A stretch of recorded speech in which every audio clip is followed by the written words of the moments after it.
Om Asato Ma Sadgamaya Tamaso Ma Jyotirgamaya Mrityurma Amritam Gamaya. Om Shanti Shanti Shanti. Om, lead us from the unreal to the real. Lead us from darkness unto light. Lead us from death to immortality. Om, peace, peace, peace. All right, Diane, what do we have? Good morning, Swamiji. The first one is from Shantanu Singh from India. Swamiji, what is the nature of sorrow? Is it the masking of our true nature by the mind, a thought or set of thoughts? Is it simply the absence of bliss? That's a cheerful start. What is the nature of sorrow? But yes, this is the question which inspired the Buddha.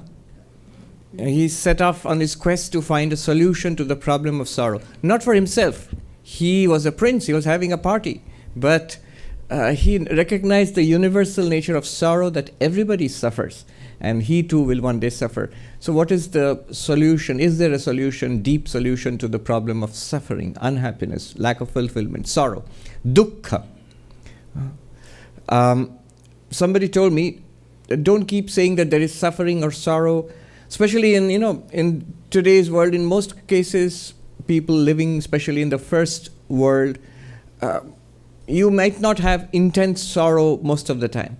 But what is true is that we are dissatisfied. So, meaning of the word dukkha, the Sanskrit word dukkha is often translated as sorrow or unhappiness. This also can be that things are out of place, that things don't fit together. Our life is not whole. That much dissatisfaction, an existential angst. So, can there be an answer, a deep answer, which will solve all this? And the answer which the Buddha found, and not just the Buddha, all religions say this. All religions, without exception. They all claim that there is a deep answer to the problem of sorrow. The way they put it, the language they put it in, the theologies, they are different. But yes, so this is the common claim, that there is an answer to this question of sorrow, of suffering, of unhappiness. Vedanta also. It says the goal of Vedanta, what are we trying to achieve here? Traditionally, the way it is put is, samsara is, the nature of samsara is sorrow, and samsara is the cycle of birth and death, and then we have to free ourselves from this prison. It's a prison, cycle of birth and death. Or a simpler way of putting it, without loading it metaphysically with, karma and reincarnation, can put it in more simply, more directly, is that there is sorrow, and there is a deep solution to the problem of sorrow. Complete cessation of sorrow and attainment of lasting, deep fulfillment. That's the goal of Vedanta. Atyantika dukkha nivritti paramananda prakti. All right. The question is, what is the nature of sorrow? And one beautiful analysis I found, and again, this is something that I'm just delivering to you in English, but I have read of it or heard of it in Hindi from monks. So an analysis of sorrow in 3 dimensions. Karana drishti, vastu drishti, sadhana drishti. Perspective of cause. One way of understanding sorrow is, what is it that causes sorrow? The second way of understanding sorrow is, the second perspective we take is, what is sorrow? This is the exact question. What exactly is it? What's it made of? What constitutes it? And third is, from the perspective of spiritual practice, what do we do about it? What does spirituality, different paths of spirituality, what do they say about it? So three dimensions I'm going to analyze, and this particular analysis, entirely in toto borrowing it from some writings which I had read from monks. First of all, the cause of sorrow. And this is very traditional in many schools of Hinduism, Buddhism also, Jainism also. The first is the cause of sorrow. What causes sorrow? And this we will analyze at 3 levels, each deeper than the earlier one. The first, preliminary, which you come across the moment you take up any of the ancient texts. Sorrow is caused by threefold factors, or 3 kinds of sorrow are there, caused by 3 factors. So, the Adidaivika, Adhyatmika, Adibhautika. Natural causes. Sorrow is caused by nature, by cold or heat or earthquake. We had earthquakes. Somebody was telling me just yesterday that gentleman, his son was in Taiwan when the big earthquake hit. And he was talking about the devastating earthquake. And the gentleman who lives here in New York, he said, "Oh, we had an earthquake too." "What earthquake?" his son said. And when he described it, he said, "Oh, that's a baby earthquake. That's not." But that's natural sorrow. Sorrow caused by nature, by the forces of nature. That is called Adidaivika. Then Adibhautika, sorrow caused by other living beings. The traditional text will talk about snakes and tigers. We don't have too many snakes and tigers here, but anything from mosquitoes to the pesky neighbor to your boss, other living beings, human and other living beings around you who cause us sorrow, a big source of sorrow. And the third one is Adhyatmika, which this body-mind system, physical illness, very big source of sorrow. And mental suffering, even greater source of sorrow. So all of these, they all are causes of sorrow, threefold cause of sorrow. And by the way, that's why we say Shanti, peace, 3 times. Om Shanti, Shanti, Shanti. Peace 3 times for praying for the cessation of these 3 kinds of sorrow. It's sort of traditional, stylistic way for praying for the end of sorrow, these three causes of sorrow. Just by the way, I remembered this little kid. Kids are so mischievous. One kid in the ashram in a school many, many years ago, when mobile phones had just come into vogue. So he was saying, "Swami, why do you all say Shanti 3 times? So I said, "There are 3 causes of sorrow and, blah, blah, blah. And that's why we say Shanti 3 times. And then he said, "You need to add a 4th Shanti." "What's the 4th Shanti?" "Mobile Shanti." To silence the mobiles. So that's the first look at the cause of sorrow. The second deeper analysis of the cause of sorrow is dukkhakara vritti, the movement in the mind, the thought in the mind of the nature of sorrow, with the content of sorrow. What does that mean? It means, notice that all kinds of sorrow, whatever the sorrow is, natural, physical, other persons, whatever the sorrow is, it ultimately has to come in my mind as this kind of a thought that it's bad, it's awful, ain't it so bad? Ouch. So there has to be in the mind a movement, a feeling, a thought in the mind that it's bad. It makes me unhappy. This is miserable. This is awful. Then only it becomes sorrow. So any kind of sorrow, it first has to come into the mind, then only it affects me as sorrow. Do you get it? Yeah. So dukkhakara vritti, that's the cause of sorrow. The mind must take the form, it's so awful. That's why sometimes you see in the lives of saints, they might have a very hard life, but they don't seem to be unhappy. In the minds of ordinary folk, having a very nice life, and endlessly unhappy, endlessly things to complain about. Why? It's not really what's outside. It's here in the mind. There's this film about the great mathematician John Nash, Beautiful Mind, which depicts the sufferings caused by schizophrenia. So he's in a frenzy. He has so many problems. The government is spying on him, and things are going with all sorts of problems. Almost all of it, which was hallucination. Nothing outside. But is he suffering or not? Oh yes, very much. Why? because it's being presented by the mind. And that's suffering. That's suffering. So ultimately, and not just him, all of us, when we say we are suffering, it comes from the mind. And the third level of analysis of the causality of sorrow, even deeper analysis. Let there be external causes. Let even the mind take the form. This is awful. But the third level is abhimana, that owning up that I am in suffering. I am suffering. I am miserable. See, a thought, a flash can come in the mind that is awful.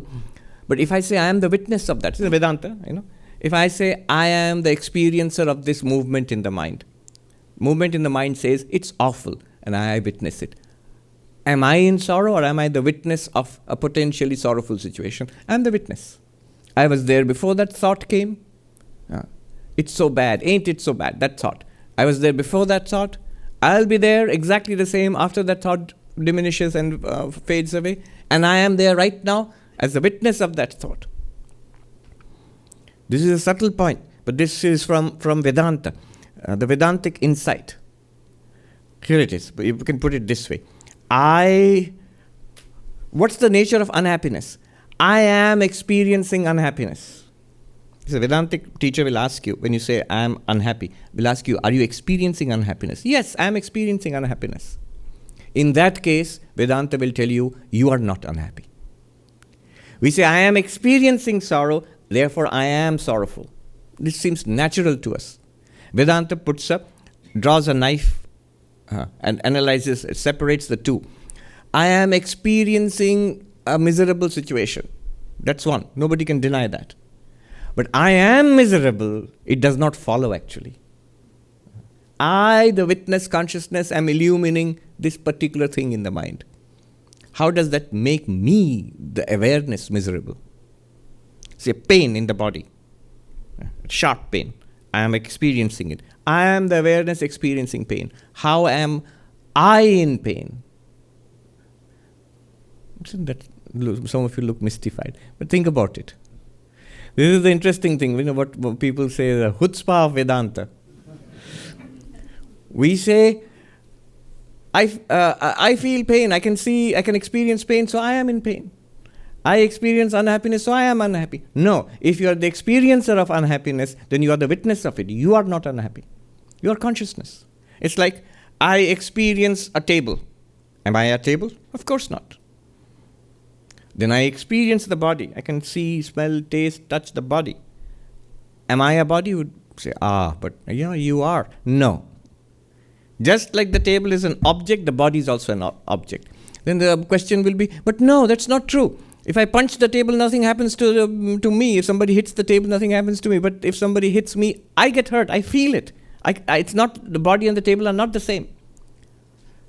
From me, even from my perspective as the experiencing consciousness, the body and the table are not the same. They are the same. You say you feel pain when somebody punches the body? Yes. Is the pain an object or not? The pain also is an object. I remember once I was talking about this in Fargo, in the university there, and this young boy in the audience, he pinched himself sharply. And somebody asked, what are you doing? I'm testing what the Swami said. I'm watching the pain as an object. And it's true, the pain also is an object. If you try, don't pinch too sharply. But pain is also an object.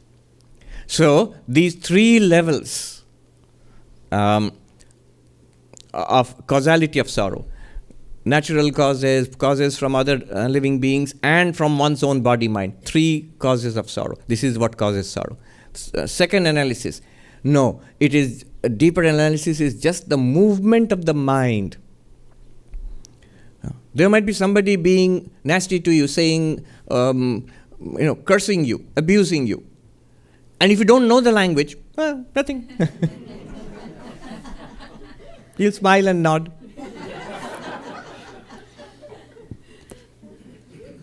Why? Because the mental modification, vritti, dukkhakara vritti, the mental modification in the form of sorrow did not arise. So mental modification in the form of sorrow. That's the second analysis of causality of sorrow. Third analysis of causality of sorrow is owning that mental modification. Are you one with that mental modification, or are you a witness of that? The fact is, all mental modifications, we are awareness. We are the witness of all the arisings and disappearings of the mind. So don't own it. I always quote none other than Eleanor Roosevelt, who said, "No one can make you unhappy without your permission." No one can make us unhappy without our permission. First, we have to permit. Permitting is allowing the mind to take the form of unhappiness. Ain't it so bad? That thought in the mind. Or even deeper, ain't it so bad? Yes, I am in this bad situation, or I am miserable, I am unhappy. No, you are the awareness of this potentially unhappy situation. So this is the causality of sorrow. Second, what is sorrow? Vastu drishti. What's it made of? So there, the answer, I'll make it brief.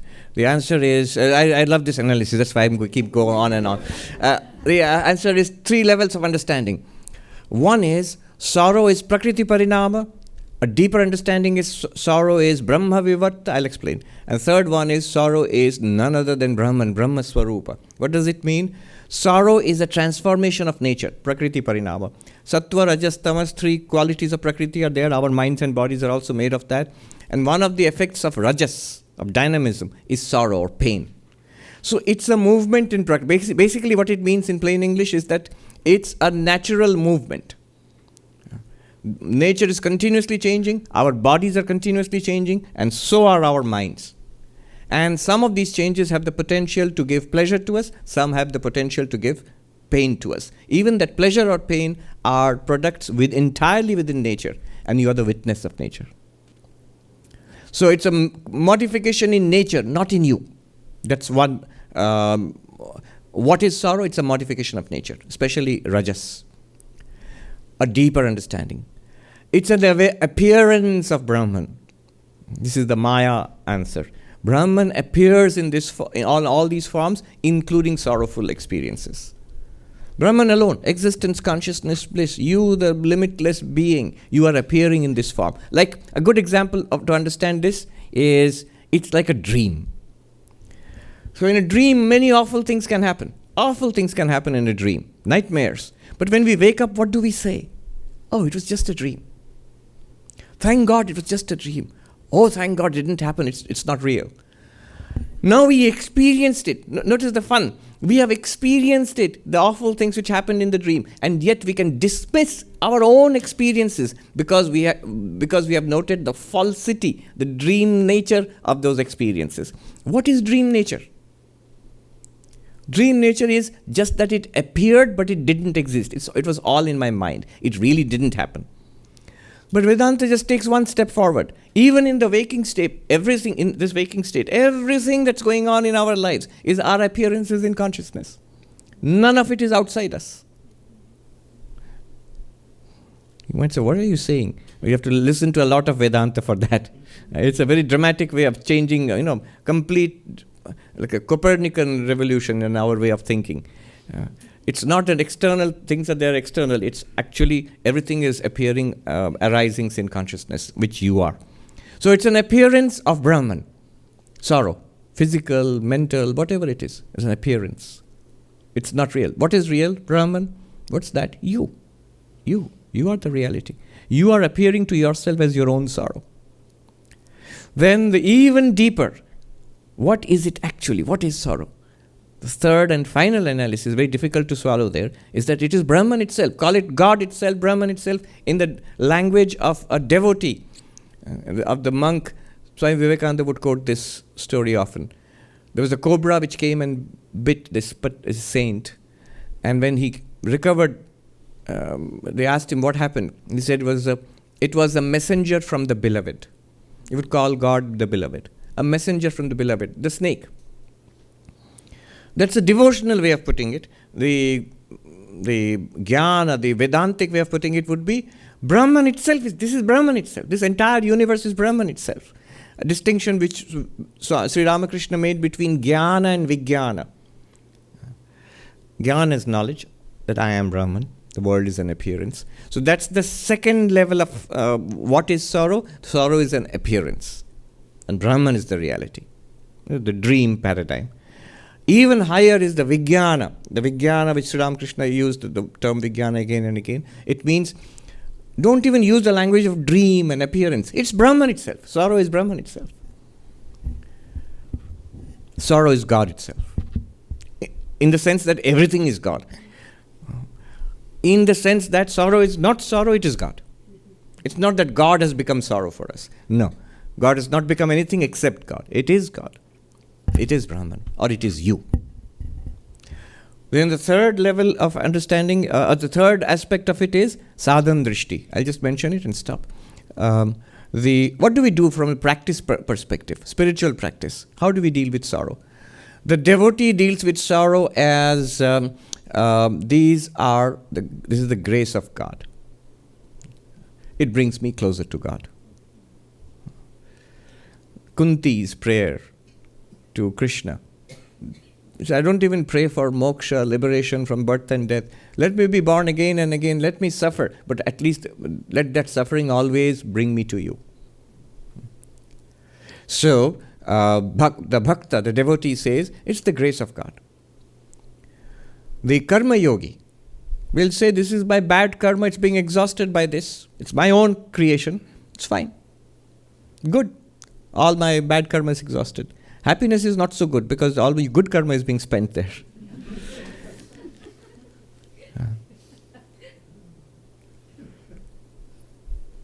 The Raja Yogi, the yogi, will shut down the movements of the senses and the mind. The moment you shut down the movement of the senses of the mind, then the sorrow will disappear.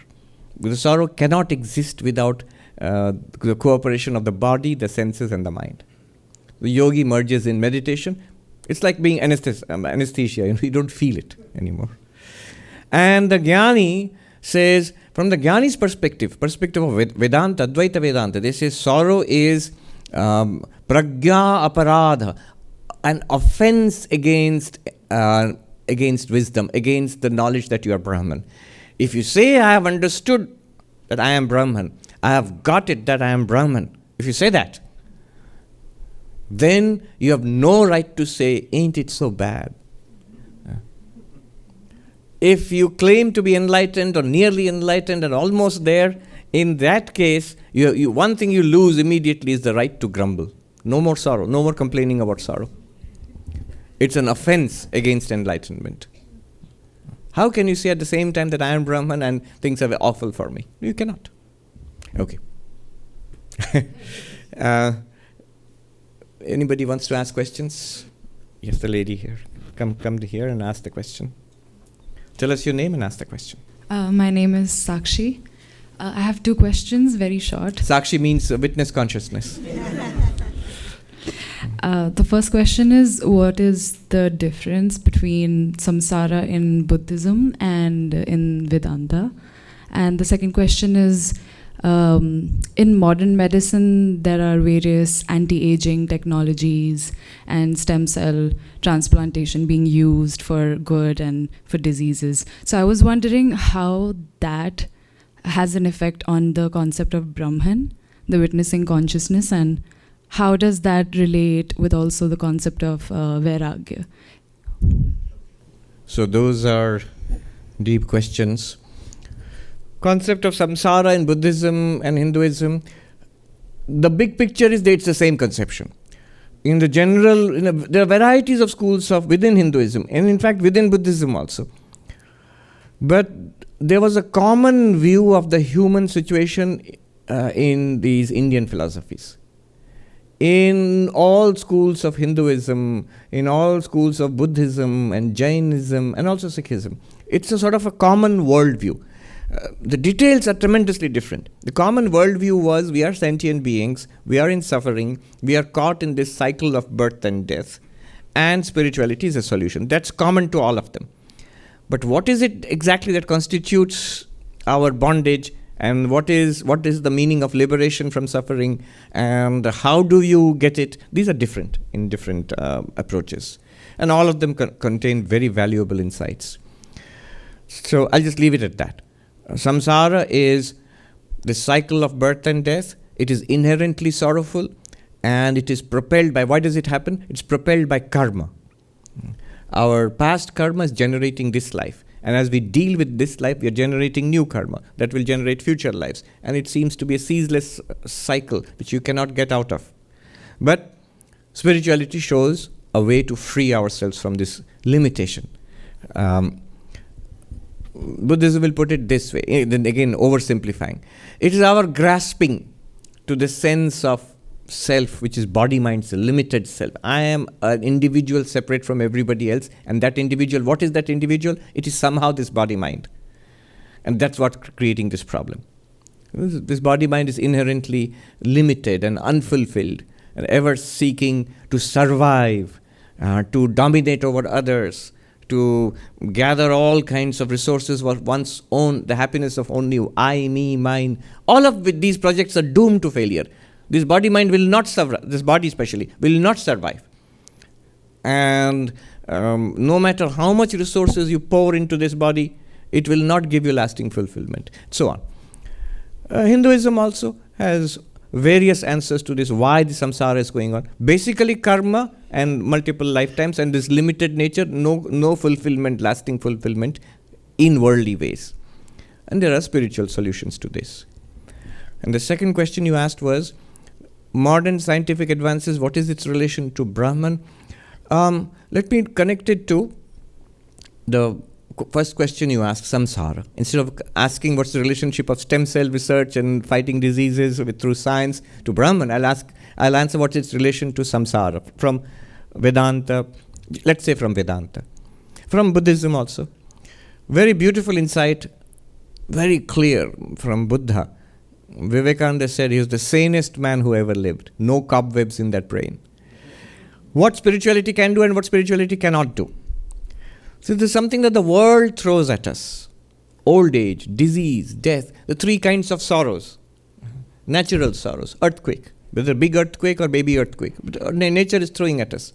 Behavior of others, diseases caused in the body and the mind. So all of this nature throws at us. Buddha compares it to an arrow which hits you. We are hit by that arrow.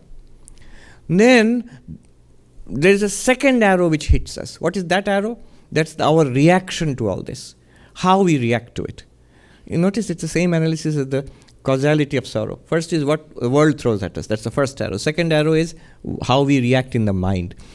We generally react with, ain't it so bad? It's so awful. So our reaction to the sorrows that the world throws at us generates unhappiness. And the Buddha's insight here was, most of our unhappiness is in our reaction. Now one might dispute this. No, our reaction is natural. The world is really the cause of our suffering. But then in that case, just look, the same suffering, the same old age, two different people deal with it differently. The same disease, two different patients. Doctors, the many doctors here, you will know that some get terribly upset at minor problems. Some deal with life-threatening diseases with dignity and calmness. That means, who is suffering more? Normally you would think the life-threatening disease is the cause of more suffering. And the minor illness should not cause so much suffering. But actually, if you look at the patient, the person with the life-threatening illness who is calm is suffering less psychologically. So our reaction to that second arrow is what causes real suffering. And Buddha said, what spirituality can do, but Buddha, what he taught, his teaching, but then that's true of all kinds of spiritual teachings. It deals with that second arrow. Our reaction to the world, to the body, and all of this is changed. And so we do not suffer. Whether through devotion, love of God, whether through selflessness, my problems, even if they are big problems, are of no importance. What's important is the suffering of others, and I'll be engaged in trying to help others. Those who are selfless, they suffer less. They suffer less because they don't give importance to their own suffering. Those who are self-absorbed, they suffer a lot. Every little thing is a catastrophic problem for them. And psychologists say there is a term called catastrophizing. Then, this is the cause of suffering, the second arrow. And if spirituality deals with that second arrow. Now, what you said is the first arrow, dealing with the first arrow. Science deals with the first arrow. So the world throws illness at me. Now, science will give me medicines and therapies and all, which will try to reduce or mitigate the effects of that illness. So what should we do? Use both science and spirituality.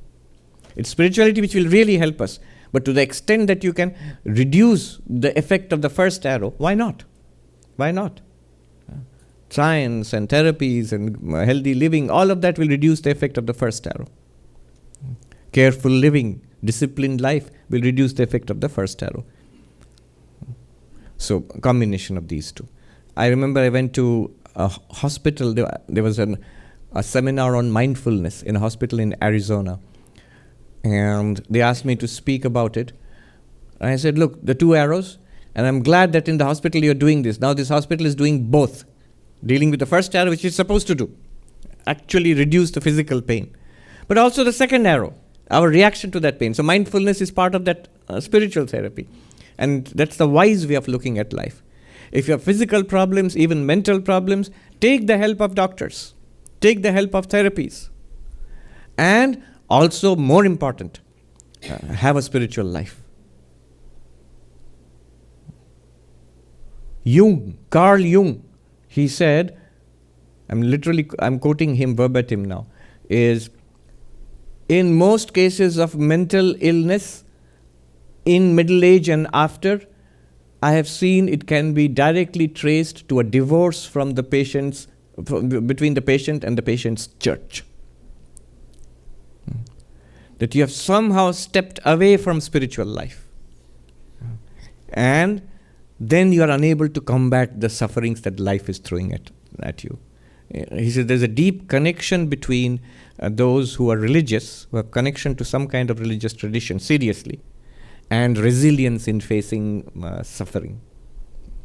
Okay, thank you. I'll come to you next. Let's take one more question. This question is from Usha Tiwari. Swamiji, I have heard you talk about aham brahmasmi and tattvamasi.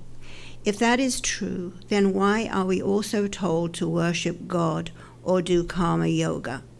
If there is one consciousness, then who is the God we worship, and why should we worship him or her? This is Vedanta ABCD, Vedanta 101, as you would say in America. Yes. Many of these questions which seem vexing or paradoxical will be easily resolved if you notice one thing. All these confusions arise because we are switching paradigms. And you say, Swami, you teach aham brahmasmi, I am Brahman. Tattvamasi, that thou art, you are that. That means you're that ultimate reality. And the next you ask, but we are asked to worship God. We are asked to worship God. Now look at these two. I am Brahman and I worship God. Is it the same I? It's not. The one who says, I worship God, is this individual sentient being. I am this poor creature and the Lord is there in the temple or the church or the mosque, and I bow down, I submit to the Lord, I am devoted, I have faith. This is one I. But when you say, I am Brahman, what has gone on before it? I deconstruct this body-mind identity. I am not the body, not the mind, I am not the ego, not the memory, not the intellect. I am the witness of all of these. That witness consciousness, Sakshi, that is Brahman. Not the person Sakshi, the witness consciousness, that is Brahman. Now, when you say, I am the witness consciousness, there is no question of limitless awareness worshipping a God. What limitless? What God will it worship? Everything is one with it. The whole universe appears in you, that limitless consciousness. There you are not told to worship God. But as long as we feel as this limited creature, struggling with the world and our own lives, then the worship of God is very strongly recommended. Even if you're looking for Vedantic knowledge, enlightenment, there also the worship of God is very strongly recommended. Now, what is this God? In Vedanta, the reality is this one limitless consciousness, existence consciousness place. with its power called Maya. This limitless existence consciousness bliss is called God. Let me repeat. In the technical terms in Sanskrit, in Vedanta, limitless existence consciousness bliss, Satchidananda, the term is Nirguna Brahman, Brahman without attributes. That same thing, the same reality, through the prism of Maya, not prism. It'll eventually become a prison, but the prism of Maya, that same limitless existence consciousness bliss is called God, the God of religion. In Sanskrit, Saguna Brahman, Brahman with attributes. The moment you talk about Brahman with attributes, you're already in this world. The world is there. There is a God of this world. How do you know? As you know God through faith. Your religion tells you about it. And Vedanta says that's fine. So there is a God, and you are an individual being among many individual beings, and you're struggling with samsara. Take the help of God. It's a great, great support. Sri Ramakrishna said the best way of going through samsara is a little child playing, they catch hold of a pillar and whirl round and round. They're delighted with it. But they're very careful to hold on to the pillar. Because if you let go of the pillar, you'll be smashed. You'll fall down and get hurt. The pillar you're holding on to while going round and round is what you're doing in samsara. Your job, your family, your personal life, all of that. But hold on to God. There you are an individual being and you're holding on to God. Now you might ask, which one? The wisest answer is given by Hanuman. When Ramachandra, who is an incarnation of God, and Hanuman's ideal, Ishta. So Ramachandra asks Hanuman, what do you think of me? So Hanuman says, Deha buddhya dasoham, jiva buddhya twadangshaka, atma buddhya tvamevaham, iti me nishchita matihi. As this body, this Hanuman being, I am the servant, thou my Lord art the master. But it doesn't stop there. As an individual sentient being who has gone through many lifetimes, now I am in this form. I am the part and you are the whole. I am a spark of divinity. You are the bonfire of which I am a spark. And then finally, as awareness, witness consciousness, existence consciousness bliss, you and I are one. Hanuman says to Ramachandra, okay, which one is correct? He says, this is correct, all three. That's why you'll see enlightened ones. They easily move between non-dualism, I am Brahman, and I am a devotee. In the Gospel of Sri Ramakrishna, when you see the Sri Ramakrishna Kathamrita, in the same page, he is talking about as a child of Kali, of the Divine Mother. I am the child and God is my mother. Kali is God for him. And he's talking about the limitless ocean of existence, consciousness, bliss. How smoothly he moves between the two. He does not say, for example, oh, I used to think that there is God and God is my mother and I am the child of God. What silliness. Now I know that I am limitless existence, consciousness, bliss. He never says that. He smoothly moves back and forth. Even radical non-dualists like Ramana Maharshi would often speak in very devotional terms. Very devotional terms. Bhakti, love for Arunachala, who is the embodiment of Shiva. So yes. The gentleman here, I'll come to you. Please come here. Tell us your name and ask the question. Namaste Swamiji, my name is Shivanand.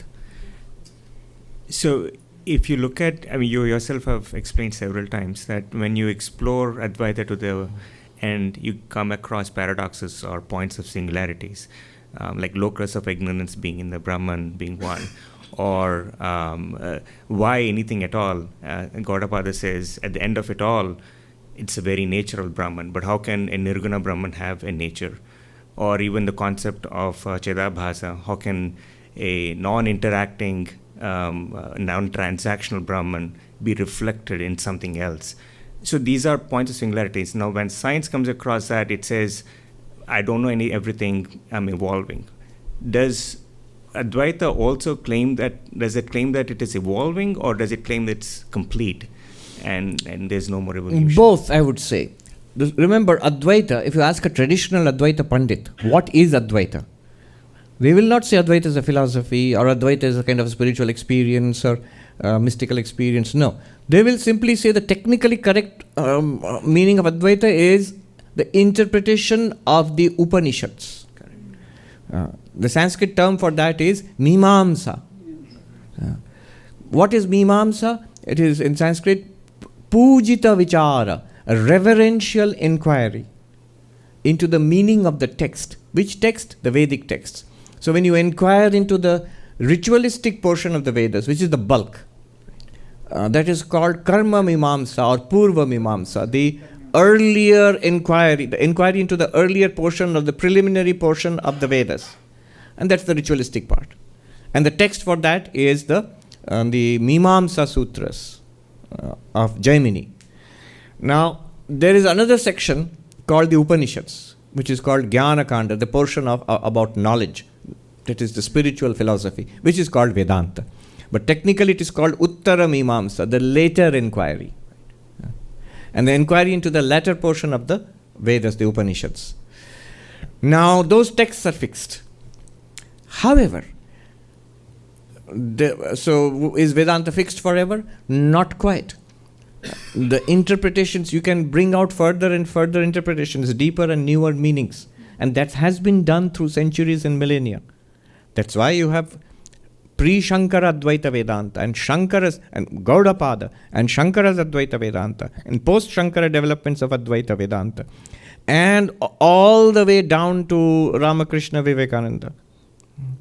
Vivekananda said that Advaita, non-duality, has saved India 3 times. He says, first, in the time of the Buddha, second, in the time of Shankara. He says Buddha is an Advaita, which many Buddhists will immediately protest, no.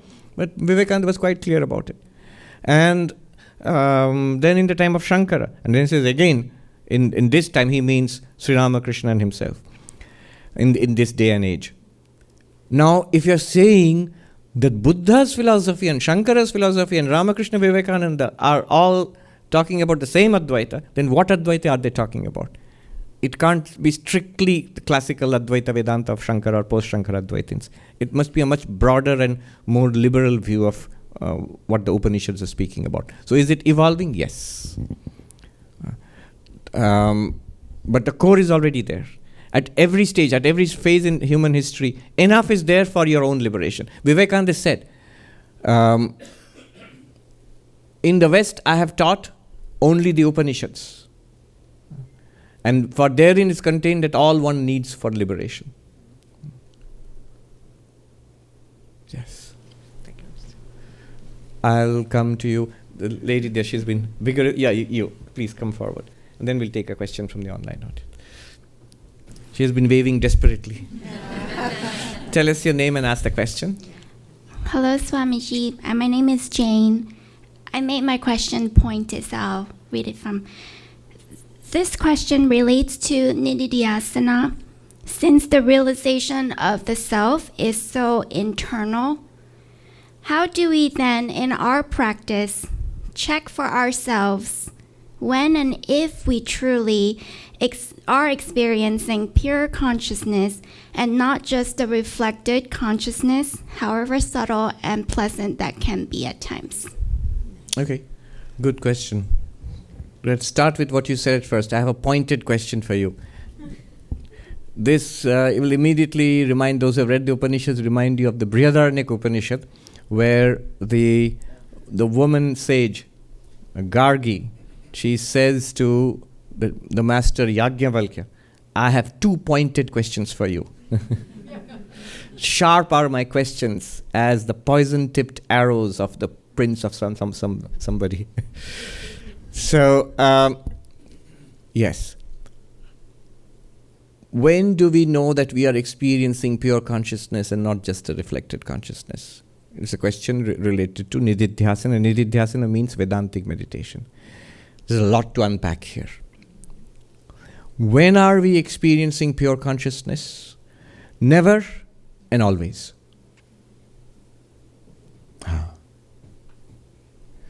Never means pure consciousness is not an object to be experienced. You can never experience it. But then, what's the point of all of this? Why are we here? You should have told us earlier. Vivekananda says you must not go away thinking it is unknown. It is more than known. It is in fact always known. It's like saying the eyes. With my eyes, I see things. Follow this carefully. With my eyes, I see things. Now, if your question is, when am I seeing my eyes? And not just a reflection of my eyes or a picture of my eyes. Because you say, when am I seeing my eyes? You always say, look at yourself in the mirror. But that's a reflection of my eyes. I am not seeing the eyes the way I am seeing you, like that. I can't put my eyes there and then see my eyes. I can't. Or if you show me a picture, Swami, take a selfie, you can see your eyes. But that's a picture of my eyes. So her question is, when can I see my eyes and not just a reflection or a picture of my eyes? The answer is never. But also, always. Whenever we are seeing anything at all, we know that the eyes are there. Whenever we are experiencing anything at all, that's an experience of consciousness. And this clarity comes, she's going into meditation. No, don't. The Vedanta will say, listen carefully. Listen carefully. It's, when you say, I am trying very hard to experience pure consciousness, don't disturb me. I'm trying to. It's like, I'm trying to explain, you can't see your eyes. He said, no, don't tell me that. I'm trying very hard to see my eyes. You won't. There is something that we need to understand. That the eyes cannot be seen by the eyes as an object. Similarly, consciousness, pure consciousness cannot be experienced as an object. It's not an easy thing to understand. It's very simple, but it's not easy. There's a book called The Irreducible Mind. It's a collection of academic papers on psychology, cognitive science, and so on. And one chapter on that is pure consciousness events. There are many people talking about how they experience pure consciousness. The title itself shows a devastating error in understanding. What people mean when they say we have experienced pure consciousness is they have experienced a very deep state of silence or peace of the mind. A lasting, profound peace, a pure and still mind. Where it's not useless, it's very valuable. Where our nature as pure consciousness becomes evident. What you are experiencing is the stillness of the mind. But because of the stillness of the mind, that you are not the mind, that becomes evident. This is the core idea, the central principle of Patanjali Yoga. The Yoga Sutras of Patanjali. Why do they try to still the mind in meditation? Why are they trying to get samadhi? It's because when you have stilled the mind completely in meditation, and by the way, that's rare and valuable, very rare, very difficult. It's not just a passing quietness. When you stilled the mind truly in deep meditation, then tada drashtu swarupe avasthanam. Then the witness consciousness is in its real nature. Otherwise, if the mind is moving, if there are thoughts, feelings, emotions, activities, vritti sarupyam itaratra. Otherwise, the witness consciousness becomes identified with the movement of the mind. Anger in the mind, wave of anger in the mind. We don't say, I am the witness consciousness and I am illumining a wave of anger in the mind. You say, I am mad at you. I become identified with the movement of the mind. So you still the movements of the mind, then you appreciate that you are pure consciousness. This is the yogic way. But the Advaitic way, that's not the Advaitic way. The Advaitic way is stop meditating, stop it. Listen carefully. Listen carefully. You must appreciate yourself, understand what the eyes are, then you will give up the attempt to see the eyes as an object. You will not even think that's a worthwhile project anymore. You will be perfectly at peace because you know the eyes are always there. Exactly like that, you are pure consciousness regardless of whether you experience it, you are experiencing X, Y, or Z. Whatever we are experiencing is because you are pure consciousness. Now, you would say, why then pure consciousness? What do you mean by pure? Pure is the consciousness itself, minus the objects. Aha! So then we must make an effort to eliminate the objects. There are two ways of eliminating the objects. One way, two ways of ensuring pure consciousness. One way is to stop the mind. It's the mind which presents the objects. The mind, the ego sense, that's the primary object. Stop the mind. You need meditation for that. Prolonged, careful practice of meditation. Or the second way, the Advaitic way, is the objects themselves are nothing but that pure consciousness. You alone are appearing as your own objects in a dream. How will you experience yourself in the dream? If you ask that question, how do you experience the dreaming mind? The moment you understand what a dream is, you will realize whatever you are seeing in the dream is the dreaming mind. True or not? The Advaitin, whatever you experience in this world, when you see, hear, smell, taste, touch, in the midst of all activities, you are experiencing pure consciousness. Because these are pure consciousness. The objects are nothing but pure consciousness. Kena Upanishad says, Pratibodha viditam matam amritatvam hi vindate. In every experience of life, actual daily experience, not just samadhi, in daily experiences, enjoying, suffering, seeking, at peace, waking, dreaming, deep sleep, whatever the experience, in every experience, if you appreciate yourself as the I am, the limitless pure consciousness, every experience is revealing it. To the one who knows. To the one who does not know, even samadhi will not reveal it. Now, Ashtavakra sings that to the unenlightened one, even when withdrawn from all activities, finds no peace. And the enlightened one, involved in all activities, is ever at peace. Gita says, Brahmarpanam Brahmahavi, Brahmagno Brahmanahutam, Brahmeva Tena Gantavyam, Brahma Karma Samadhina. We chant it before food. The danger of chanting is everybody feels like the Pavlov's dogs, you know. It's the bell which makes the dog salivate, you feel hungry. But what it means is, in every action, you're actually working, walking, talking, driving. You're experiencing God all the time. You say, that's a nice slogan. But it's not true. It's literally true. You're experiencing nothing but God. The difference is between knowledge and ignorance. You know what's going on here, then yes, you are ever immersed in a limitless ocean of pure consciousness. You don't know what's going on here, you keep looking. It's like trying to see my eyes. Why are you going around with wide open eyes? I'm trying to see my eyes.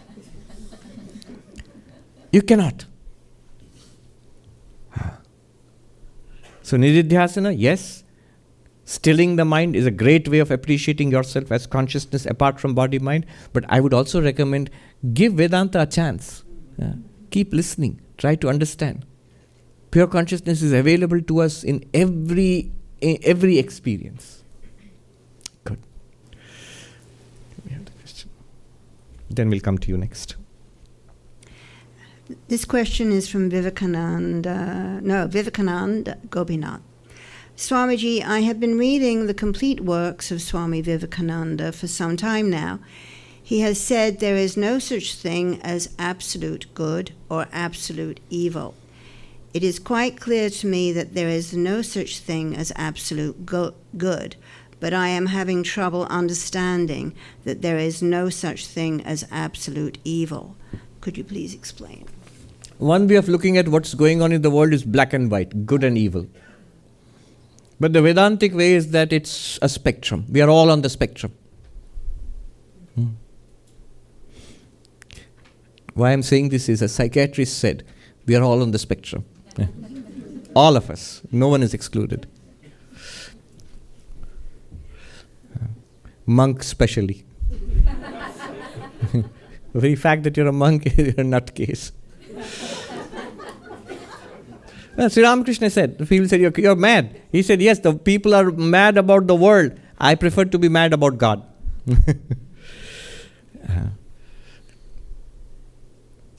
So, evil and good. According to Vedanta, it's all on the spectrum. On this side, it seems dark. On that side, it seems light. But it's a mixture, always. Because everything in the world is sattva, rajas, tamas. It's a product of Maya, and it's a mix. Practically, there's a very big difference between evil and good. But Vivekananda is talking from a very high perspective, from a Vedantic perspective. All of this is a manifestation of Brahman. So ultimately, nothing can be absolutely evil also. Practically, if you look at it also, the actual, what is happening in the world, you will see it's very complex. If you say it's good and evil, you're oversimplified. You've oversimplified it. And leads to worse, to labeling people as good or evil. People aren't good or evil. They are a mixture. They might be predominantly evil, even that for a while. Or predominantly good, that for a while. There's a saying, every saint has a past and every sinner has a future. If every sinner has a future, then the sinner is not absolutely a sinner forever. No. Swami Ranganathanji used to say, the president of our order, 13th president, he would say that, I see so much that is good in everybody, even in the bad, that I cannot condemn anybody. So he would see the good in everybody.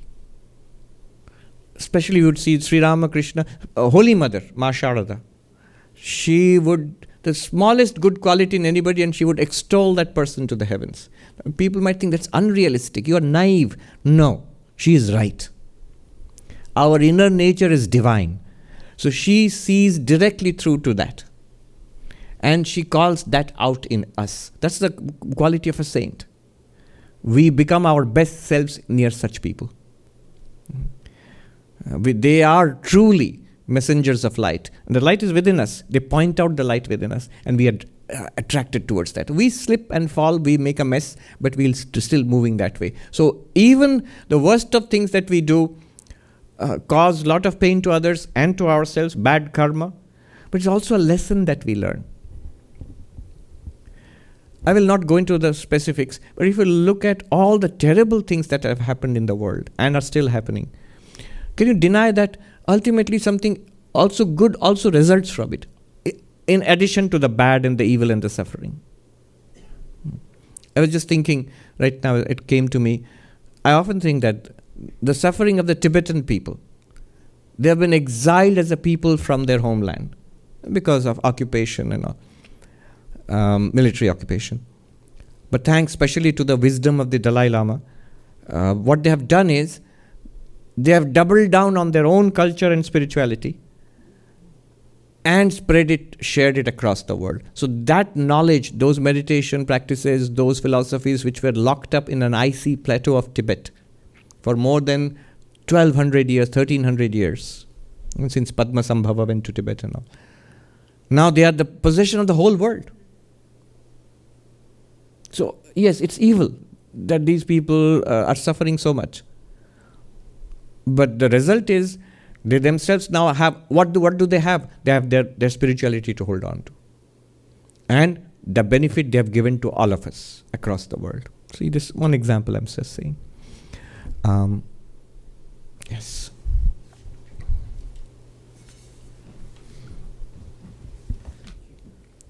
My name is Raj. Raj, yes. Tell us your My name question. is Raj, Yes. and I'm from Northern Virginia. Swamiji, my question is that from a physicist's point of view. What is the status of experimental studies, say using fMRI on meditating Tibetan monk or any monk of Advaita Vedanta? Is there any way to see a pattern in a thing like fMRI on the state that you just described, where the mind is so still that one experiences or understands or comprehends the nature of Paramatma? Brahman? That question is easily answered because a lot of experimental work has been done. Again, especially because of the Dalai Lama, whom I just mentioned a little while ago. He cooperated with the scientists and set up projects. Papers and books have been written based on the studies of brain activity in monks, the lamas who are long-term meditators, who have been practicing intensively meditation for years or decades. And the results, as far as I remember, there are actually articles published in peer-reviewed journals and books also, is that meditation does have a very significant effect on our well-being. That much. Now, but you are asking something more pointed about actual enlightenment. Can fMRI scans detect something? Yes. Involved or not? Yes. Swami Trigunatitananda Maharaj, very interesting, he was a disciple of Sri Ramakrishna, who was actually assassinated in the early part of the 20th century in San Francisco. So he said, before he died, he had said, when I die, preserve my brain, because it was his belief that the brain of a Brahmagyani, of an enlightened person, is significantly different. There will be some differences from other people. Nobody preserved it anyway. But that means he felt that enlightenment and other mystical experiences, whether you call it Brahmagyana, God realization, and there are a whole range of mystical experiences, they should be reflected in brain activity then. There should be some reflection. And that's as long as pure consciousness or consciousness itself has an object. The object is that which is presented to consciousness. Then the mind must be involved there. If the mind is involved, there must be some connection with the brain. So an event like that, a mystical experience, will have some correlation in the brain. So maybe it should be theoretically possible to find something. Thank you.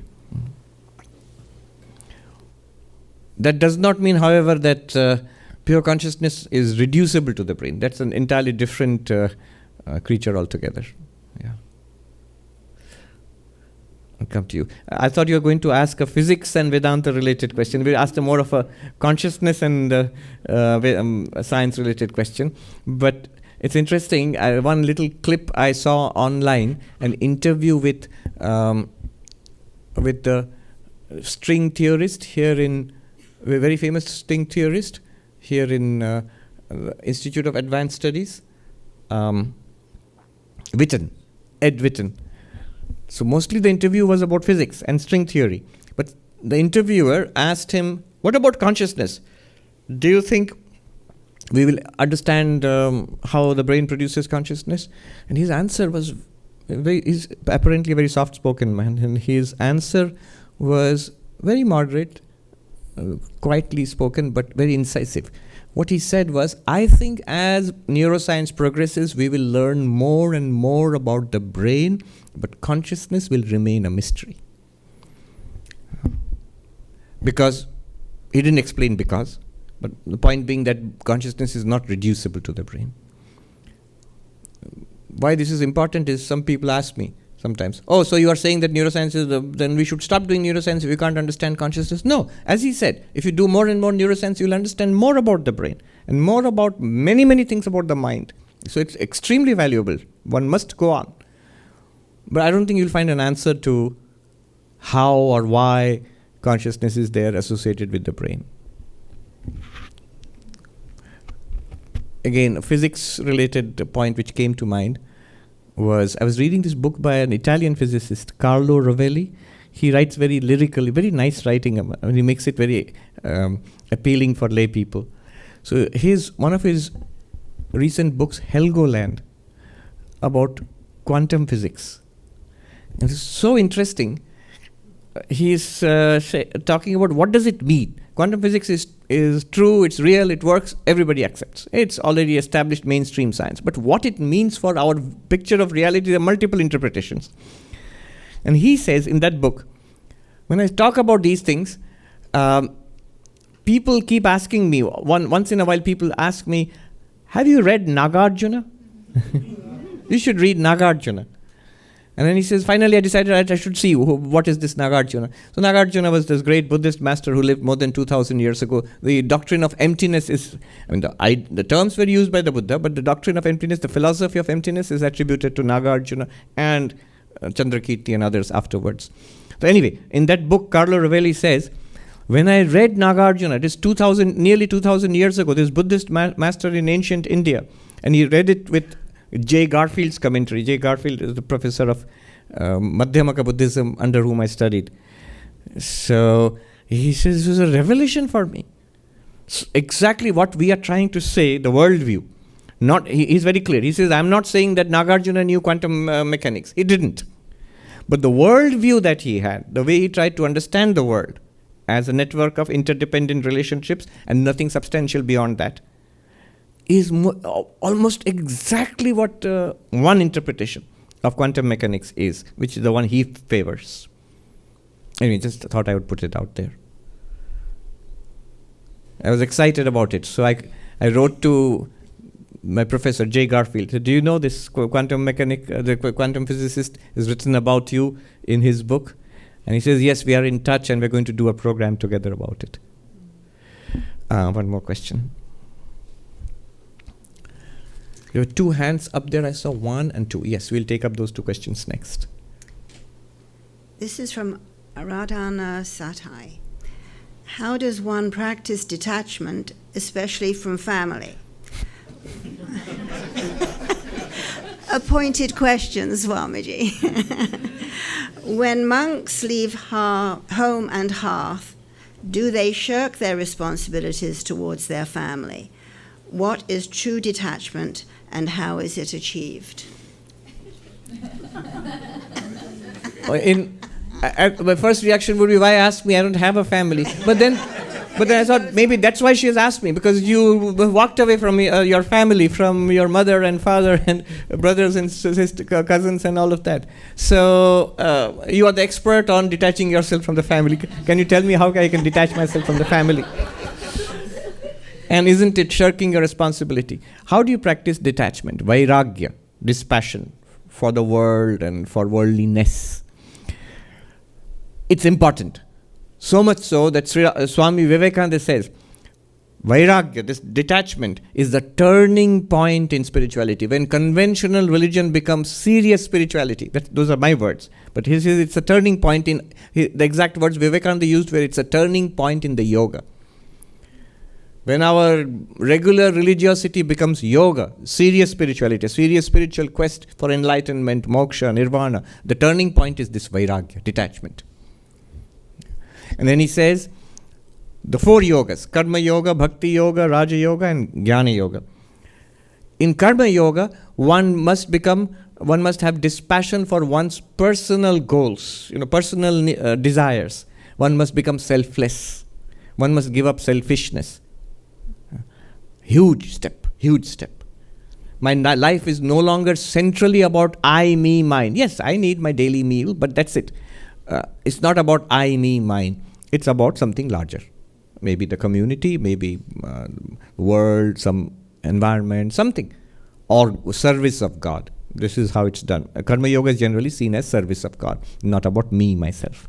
So that's one way which you practice detachment. Don't make it about yourself. In that case, what do you do with the family? Yes, it's about the family, but also larger, beyond the family.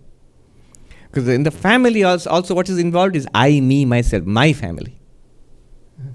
The more you become open, you see those kids and those people are also like every other person, and you would want to be of help to others. So that's the detachment of the karma yogi, selflessness. The detachment of the bhakti yogi, of the devotee, Vivekananda puts it in powerful words, where you gather your 100 desires which are flowing out into the world. You gather them all in and channel them into one almighty love of God. What do I love? Whom do I love? God. So you don't love us. I love God in you. But still, that means you don't love me. No, I love the real you. The one who loves God in you loves the real you. What we call love is often delusion. That's why it leads to pain. If you love God in human beings, you will not be hurt. Love, a monk said, do you want to be happy? Yes. Right now? Yes. Endlessly happy? Yes. He says, fall in love with God. If you fall in love with human beings, you will be happy. But also it will always be mixed with a lot of pain. When you fall in love with a human being, what are you falling in love with? With a person. The person is a mixture of a body, a personality, is continuously evolving, and the one you have fallen in love with it is mostly our own projection, based on something that you have seen in that person. But that is also changing. And so we are very quickly disappointed. But if you fall in love with God, the divine in each being, it's there. It's not imagination. It may seem like imagination to us, but the testimony of all the saints is that spark of the divine is there in all beings. And equally so in all beings. So, your beloved will never go away from you. Your beloved will be ever new, coming in all these millions of different forms. You're ever in the presence of your beloved. But that's detachment. See, it's love, it's joy, but it's detachment. Because you have detached yourself from the worldly the world view of husband, wife, children, my community, my religion, I and the other. All of this goes away because you are in love with God. So that's the second kind of detachment. There the detachment is not a dry detachment. I have to give up all worldly desires and be sort of a dried up kind of person, like a wall, not reacting to it. No, you're full of love and joy. Look at the lives of the saints. How joyful and happy they are. Then third is the detachment, vairagya of the Raja Yogi. Very difficult. The meditator, dhyani. What is the detachment? Vairagya. Says, I renounce all worldly experiences. Eyes want to see, I will not see. Ears want to hear, I will not hear. I will not smell, taste, touch. My mind wants to dwell on 1,000 worldly things. I will not. You tell the mind. This is from the Yoga Vasishta. How do you meditate? You drive this powerful suggestion into the mind that, oh mind, whatever you can think about, I'm not interested. I'm just not interested. The mind will say, I'll think about spiritual things. No, I'm not interested. I'll think about non-duality. No, I'm not interested. You say, why not? Because you are the non-dual Brahman. You don't require the mind to think about it. This is from a very high perspective. So this is the perspective of the dhyani, the meditator. Shut out the entire world. This is the dispassion, the vairagya of the meditator. And the meditator of the jnani, the Advaitin, is the highest of all. From the very beginning, the Advaitin has to say everything and everybody is an appearance. Brahman alone, the non-objective, pure subject, limitless awareness, or the ground of both subject and object. That alone is the reality. It may sound very abstract and trying to take a stand on the abstract, but from an Advaitic perspective, that is the reality. What we call the world is an abstraction. So this is the vairagya, dispassion of all of them. But she has asked more practical question. Are monks shirking the duty? What's in her mind is, suppose I'm detached from my, I'm feeling she's talking about her husband. And kids. And kids also. These are the sources of trouble. So, detachment. So am I shirking my responsibility if I'm detached from them? No. In all these four ways,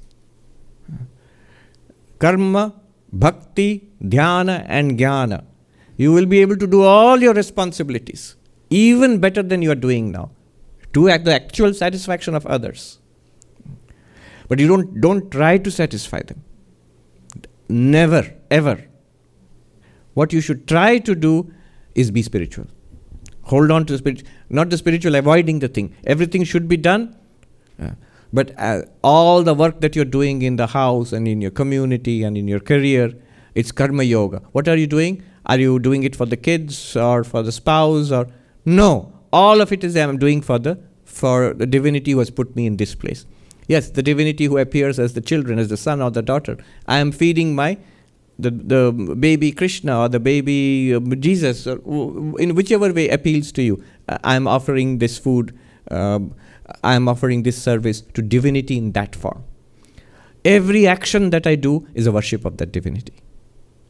Then another form of detachment from the family is all my love, without any exception, goes to God and God alone. And yes, in the form of that family also. Definitely. But beyond the family, before the family is, when the family is, one day everybody will go away. This family, so-called family, it will all go away one day. Parents and grandparents get old and die. Children grow up and go away. Spouses come together and then separate. Life passes by. So, hold on to that which never passes away. That is devotion, bhakti. And dhyana, at one point, yes, totally detached from family. That is morning, evening, time of meditation, let the whole world disappear. I and my Lord, thou alone. Or if you are more inclined towards Buddhism or Vedanta, I center myself in the luminosity which is within. You are detached from not only the family, from the world, from the job, from the body, from the thoughts in the mind. Just that central luminosity, quietness within. Emily Dickinson, the poet, she writes, a polar silence. She says, there is a silence of the seas, of the sailor on the high seas, when you're alone. And then she says, a greater silence is the silence of death. Imagine a beloved person who has just passed away, and you're sitting quietly with the body. This is the silence of death. But she says, these shall society be considered compared to the polar silence of the soul turned within itself. Polar silence. So twice in a day at least, morning, evening, that polar silence, turn inwards. Cut yourself away. What to speak of family, even from one body mind. And then the jnana approach. Everything and everybody is that same Brahman appearing in this way. All right. There were two gentlemen, one there, and somebody else raised the hand. Yes, please come and ask the question. Tell us your name and ask the question.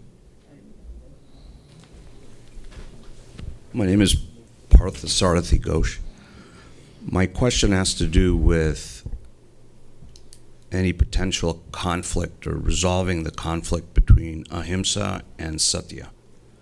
So the truth by its very nature is offensive and causes pain.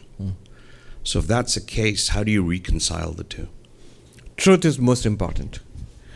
But you know the old Indian saying, Satyam bruyat, priyam bruyat, ma bruyat satyam apriyam. So tell the truth, tell what is sweet. Do not tell what is true but unsweet, which is rough or hard. The principle here is, I think, put best by Mark Twain. He says that I have often seen people who claim to be fond of the brutal truth. They are often more fond of the brutality than the truth. One good way of testing is, if I am fond of telling the truth outright to people on their face, am I willing to take it myself? I've often seen people who tell the truth directly about somebody else. They're often very, very sensitive when it is pointed out to them. When some problem is pointed out, they're oversensitive to it. They can't bear criticism. Often people who criticize others a lot can't take criticism at all themselves. It's the other way around, she's much better. You look at the lives of the saints, they never criticize. Almost never. And if you criticize them, they're often happy. Who are critics? Critics are those who keep you clean without soap and water.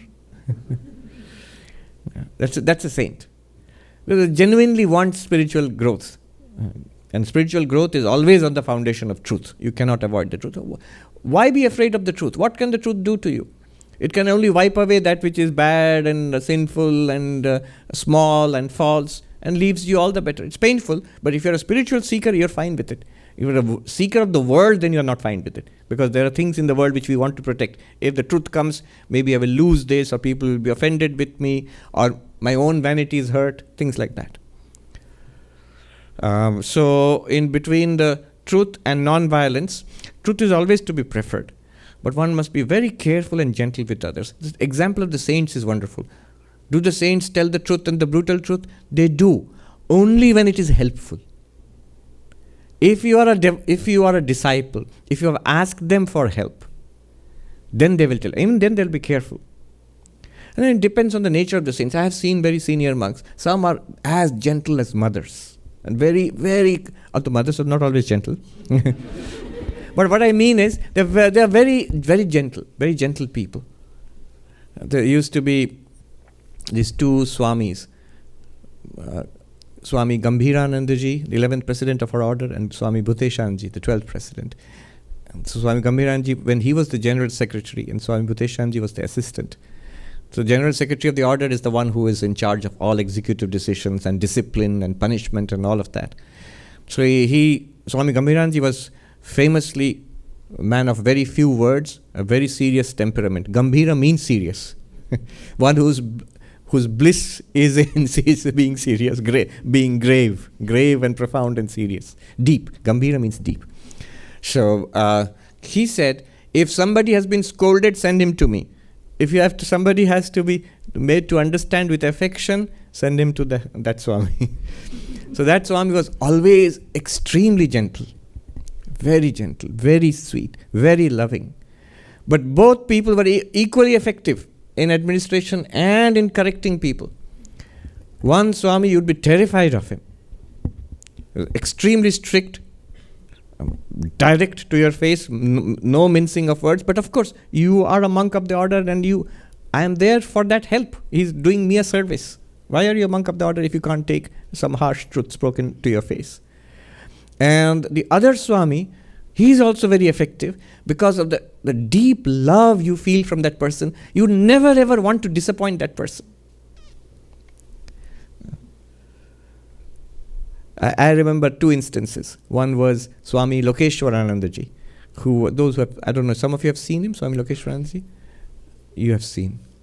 Some of you must have seen. He was he was in our Institute of Culture, Gold Park in Kolkata. Wonderful Swami. I have seen him. One of the most remarkable things I remember about him is his very sweet smile. He was soft-spoken. Difficult to be a person like that in charge of a huge institution. You're an administrator. You have to say tough things and fire people and things like that. And it seems that he would never ever get angry, number one. One monk asked him, I asked one monk who worked very closely with Swami Lokeshwarananda, is it true? We have heard he never ever got angry. That monk said, no, he did. I knew he would get angry when the tip of his nose became red. He was very fair. When the tip of his nose became red, I knew he was very angry. But nobody ever saw it. And this monk asked him once, how do you do it in the midst of very aggravating circumstances? He says, Swami Lokeshwarananda would always look down when he became angry. And he says, I would always consider the earth, how much she puts up with. So, how much of abuse Mother Earth puts up with. And so, his anger would go away.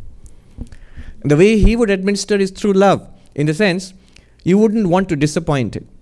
His harshest scolding was, oh, you did this. I didn't expect it of you. And people who have heard that says 30 years, 40 years later, it brings tears to their eyes. And their hands and feet go cold when they remember that instance. They literally feel like sinking through the floor, And so that was his way of dealing with it, affectionately. You've done this. Another one I personally experienced, the monk under whom I was trained, some mistake. So he had asked for a letter which I had not finished. And so he asked me, hey, what about that letter? I was passing by. I was a newcomer. That was 30 years ago. Instead of saying I haven't done it, I said, oh, I'm doing it. Actually, it was false because I had forgotten about it. I said, oh, I just remembered. I'm doing it. He said, "Stop, come here." I went into the office where he was sitting. And he just said this. I still remember 30 years ago. I can remember the room, everything about him, his expression, the tone of his voice. "If you're going to be like this, why become a monk?" That's all. I'd been a monk just 1 or 2 months. I mean, I just joined. You're going to be like this, why become a monk? So this is how you deal. Tell that harsh truth, but tell it to the person it will work on, who has asked for your advice and asked for your help. Otherwise not. Now, Krishna, to the Gita, the first thing he tells Arjuna is, "You're a fool." You see the pragyavadanscha bhashase. You speak like a wise person. What do you mean, like a wise person? You're not a wise person. But he says that only in the 2nd chapter. After whatever Arjuna is going on saying, Krishna keeps quiet. He smiles. Only when Arjuna says, "I'm confused, help me.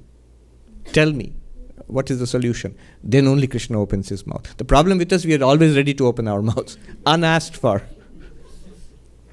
Ancient Indian saying, the very definition of a fool is one who gives advice unasked for. Okay, so this is how to deal with truth. Gentlemen, there was somebody who has raised their hand. Please come here. Oh, Bill. Hopefully this will be quick. Yes.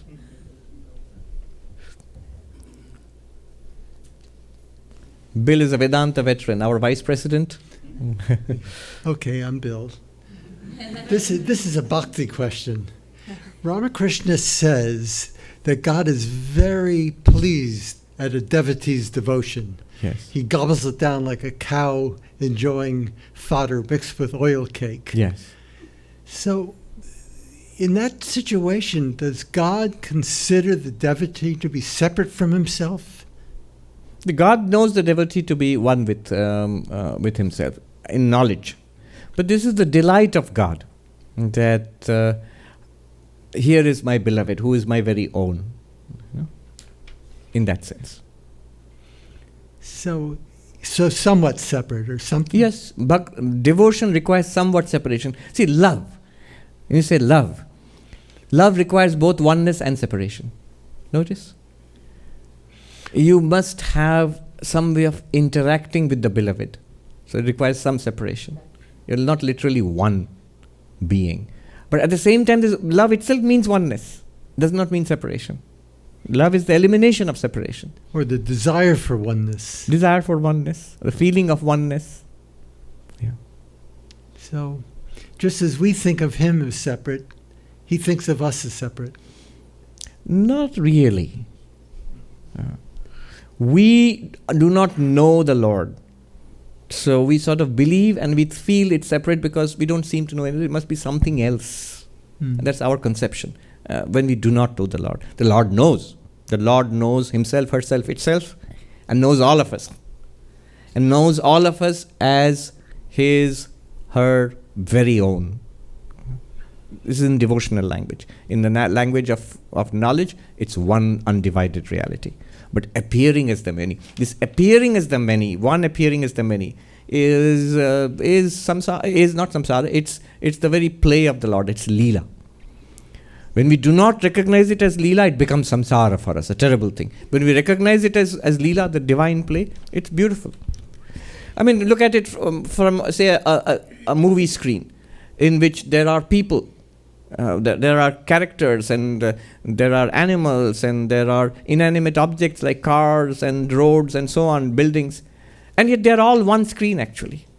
But because of the apparent distinction, a movie is possible.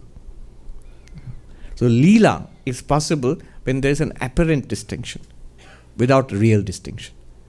If real distinction, then it becomes real evil, real suffering. But apparent distinction, no problem.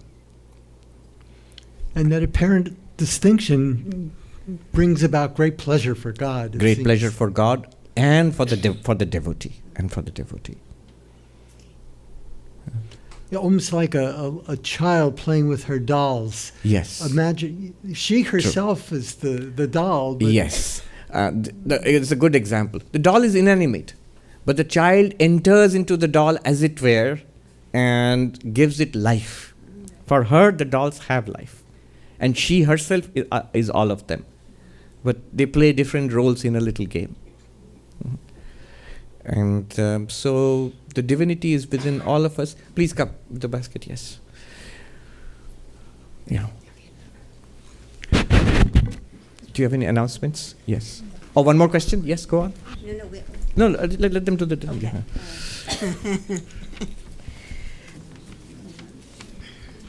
Yes, go on. Yeah, the question is from Amitabha Roy. Swami Vivekananda once said, "For the next 50 years, this alone shall be our keynote. This, our great mother India. Let all other vain gods disappear for that time from our minds. This is the only God that is awake, our own race. Everywhere his hands, everywhere his feet, everywhere his ears. He covers everything." It is clear that Swamiji in that statement was trying to strongly encourage his countrymen to engage in karma yoga for the upliftment of India. At the same time, Swamiji preached the harmony of the 4 yogas, which includes Bhakti Yoga. Then does not the Swami contradict himself when he uses the word vain gods in the above saying? Yes. So the question is this. In one in the same sentence, Swami Vivekananda says, let go of the worship of all vain gods. This is about 50 years before the independence of India. Vivekananda is speaking to Indians and saying that from now on, for the next 50 years, let this be the worship, our worship, this motherland, this race of ours. And it's interesting, 50 years later, India got her independence. But see what a tremendous application of Vedanta it is. What he has done here is, he has given us a deeper understanding of what God is. So when he says vain, give up the worship of vain gods. And then he says worship this one God that this is. He's quoting from the Gita. Sarvato tat akshi shiror mukham sarvata pani padam tat. Everywhere are the hands and feet. Everywhere are the heads and eyes and ears of that. Sarvam avritya tishtati. That same divinity exists, covering, pervading everything. Let worship that. And let all other worship aside. He is literally talking about the Vishwarupa, the cosmic form of God. And specifically he is limiting it to India for the Indians for that period. So these are different conceptions of God, higher and higher conceptions of God.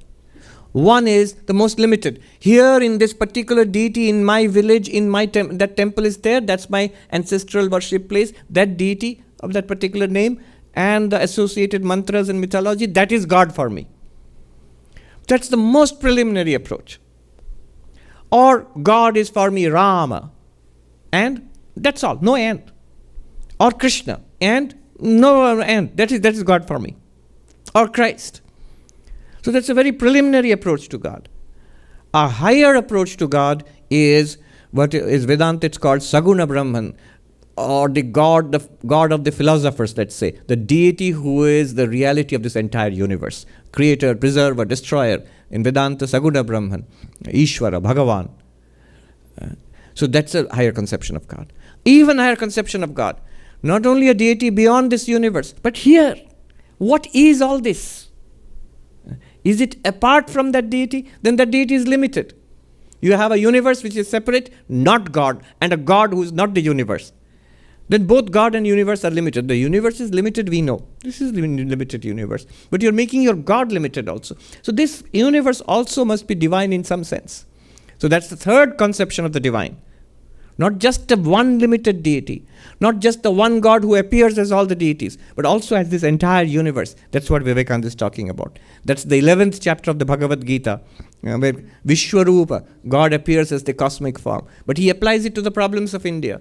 Oh Indians, you have got so many, Hinduism worships God in so many names and forms. But look at your own scriptures. Your own Gita, Krishna himself says, here is my cosmic form. Where? Here, in front of you. All these hands and feet are his hands and feet. All these heads, all these eyes and ears, they're looking at you through thousands of eyes and ears. Vivekananda goes further and says, my God the sick, my God the poor, my God the starving man, my God the wicked, these are the only gods that I know and worship. No, why not the good? Why not the whose bellies are full? Why not the rich? It's true, they are God too. But where is the worship most needed right now? In the hungry, in the poor, in the suffering, even in the immoral. That's where your worship is needed right now. Because they are the ones who are suffering. That's where God is offering us the direct place of worship. So service as worship, service as spirituality. That's what Vivekananda is doing. And you see what a spiritual dimension he gives to patriotism. Not my nation above all nations, but here God manifested as my nation, and I offered myself up as worship. Yes, political activism, but also service to the poor and the sick and the needy. All of this becomes spirituality, not just your little temple and a few flowers and a few mantras chanted in front of deity. This is spirituality. This is a much higher understanding of God. Beyond this also, Vedanta speaks of another final understanding of God, where you and that divinity are one reality. Where you lose your individuality and God loses its godness, let's say, Ishwaratva, and there is only one absolute remaining. So we are ending with the absolute. Om Shanti Shanti Shanti Harihi Om Tat Sat Shri Ram Krishna Arpanamastu. Take care and stay safe, everybody.